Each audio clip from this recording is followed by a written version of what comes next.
guys, Crispy here, welcome back to another video. In this one, my friends, I'm going to be testing a GeForce RTX 4060 in Senua's Hellblade II. This one is the MSI Ventus version of the card. We are running it with the latest Nvidia drivers, and I'm not manually overclocking it. You can see all of its specs right here in Tech Power Ups GPU 0. Resizable bar is also enabled, and over on the left, we're pairing it with a Ryzen 9 7950X3D with half of its cores disabled, so it makes it the same as a Ryzen 7 7800X3D and 32GB of RAM. This is just so we avoid any CPU bottlenecks. Let's get into it, shall we? Alright, let's go for the settings first. I'm starting at 1080p resolution using DLSS set to DLAA, so it's native resolution. It's just applying anti-aliasing over native, and we're using the high settings preset, which is basically maximum settings in this game, okay? And that's extremely intensive, although it looks absolutely beautiful. And honestly, guys, I wasn't really expecting to see 30 plus FPS over here at native 1080p with max settings on a 4060.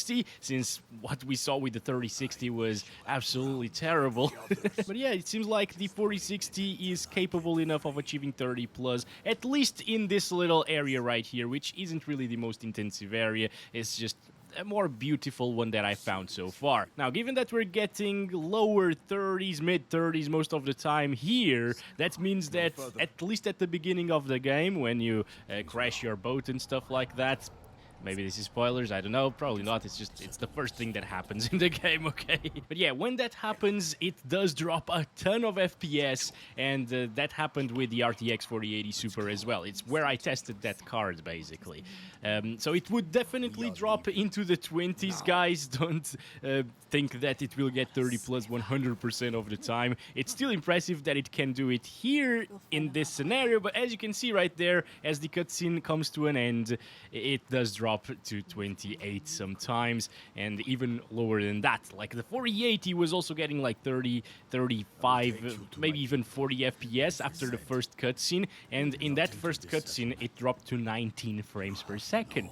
That's why I said Senua's Hellblade destroys my RTX 4080 Super in the title of that video. Also, fighting other people or clicking the mouse while the cutscene rolls, it doesn't really affect our FPS too much, you know, so at least there's that.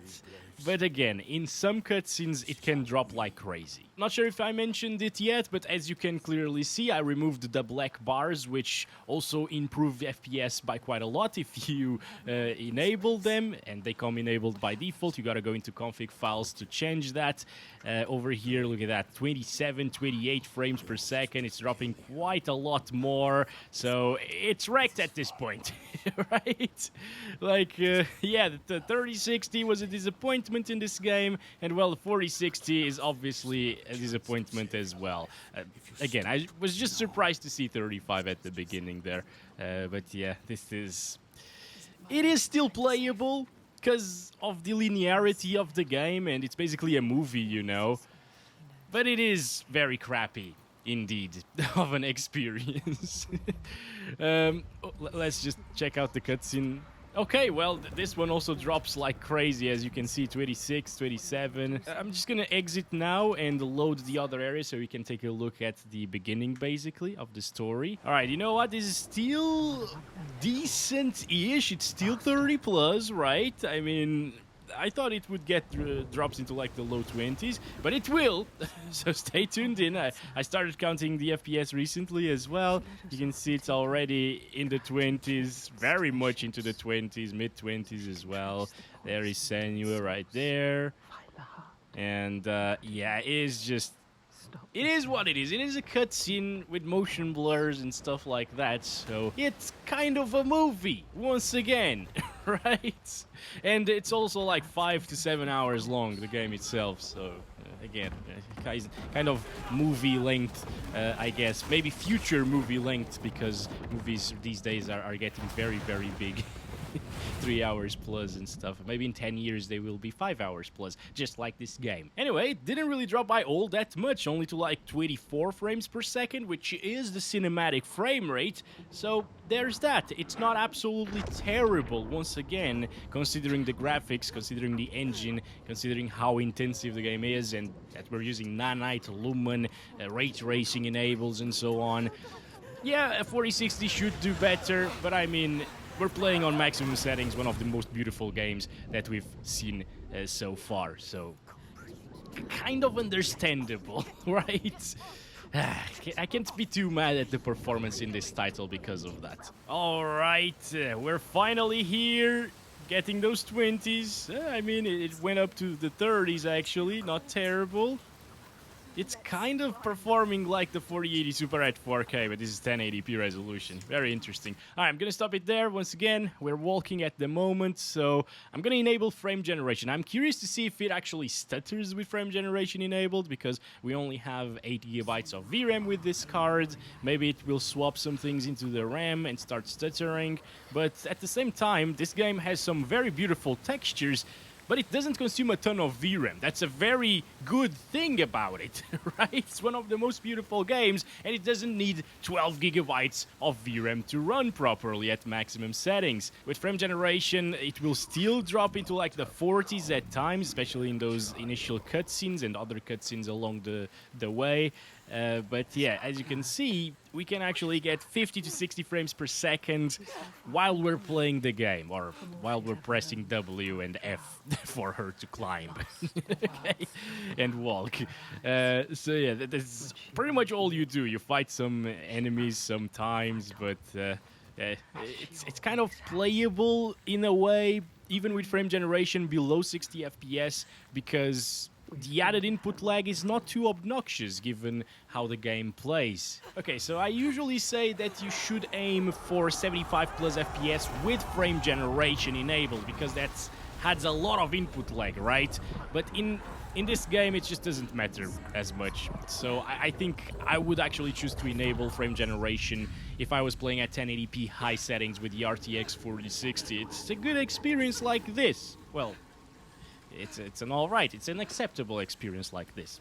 Let's put it that way. It is playable. I would actually choose to play with frame generation enabled in this one and the RTX 4060. And you could see that it didn't swap anything from VRAM to RAM. The RAM stood at 9 gigabytes the entire time. Like, it's kind of crazy how good this game looks and how little VRAM it consumes, and RAM as well. Anyway, let's enable quality DLSS frame generation off at the moment and check it out. You can actually skip the cinematics. Okay, I didn't know that. Finally, I can play around. So it gets around the same FPS as with frame generation enabled, but now these are true FPS. But of course, you do lose quite a bit of quality in terms of sharpness, basically, and detail compared to native resolution plus frame generation. So there is a little bit of a trade-off there, which maybe doesn't matter too much if you are playing on a smaller monitor, like a 24-inch 1080p monitor, for example. That should be absolutely fine with these visuals, you know, but on my 32-inch monitor I can notice a little bit more softness. I would still utilize this over the native resolution experience, though. This gets 40 plus FPS basically all of the time. Maybe it might drop into the 30s sometimes in some intensive cutscenes and stuff, but it shouldn't drop from that. And it's responsive, it's playable like this, it looks great, amazing on high settings once again. It's a very beautiful game, maxed out. And yeah, it just works. It just works at the moment. Okay? It's not the best, once again. I'm not saying that this is an amazing experience, but it is playable, and it's good to see that the 4060 can actually play it. I was very worried that these no, not older. I mean, this is performing like an older GPU, that's why I said older there. But after the RTX 4080 test, the 4080 Super test, I thought these mid-range GPUs, lower-end cards, they would be done, basically. They couldn't really play the game at all, but yeah, enable some DLSS or frame generation, or both at the same time if you require 60 plus FPS, and it will be playable after all. Very nice. Okay, let's go. FG plus DLSS quality, still looking pretty good, you know, it's just slightly softer once again, but it's still very good looking once again. Like, I think on a smaller monitor you'll be hard-pressed to notice a difference. It might be slightly softer, but it's livable with. And now we're getting up to 90 frames per second. Input lag is much better than it was before at 50 frames per second.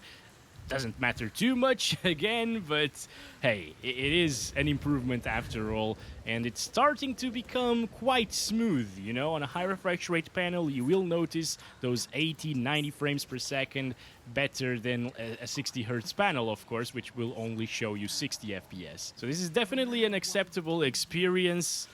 Kind of an acceptable performance, you could say, but again, this is still on max settings basically. I'm not gonna lower it down to low though, because this is already a really nice experience actually at the 1080p high settings with the frame generation and DLSS and stuff, and the video would be very big, and not a lot of people care about this game anymore, honestly, so I'm not gonna test a bunch of different settings here, and yeah. That's about it, I think, for this video. Thanks very much for watching, guys. I hope you enjoyed it. It was probably a little bit smaller than usual, but again, I just wanted to check it out, see what the 4060 could do. It's kind of like a benchmark title. It's not really a game that you will play and replay and play for countless hours, basically, right? It's a benchmark at this point in time with the best graphics possible in gaming, arguably, you know. And yeah, it has all of the technologies, frame generations, DLSSs, ray tracings, nanites, lumens, UE5. This is it. Again, thanks for watching. Catch you in the next one. Love you all. Bye-bye.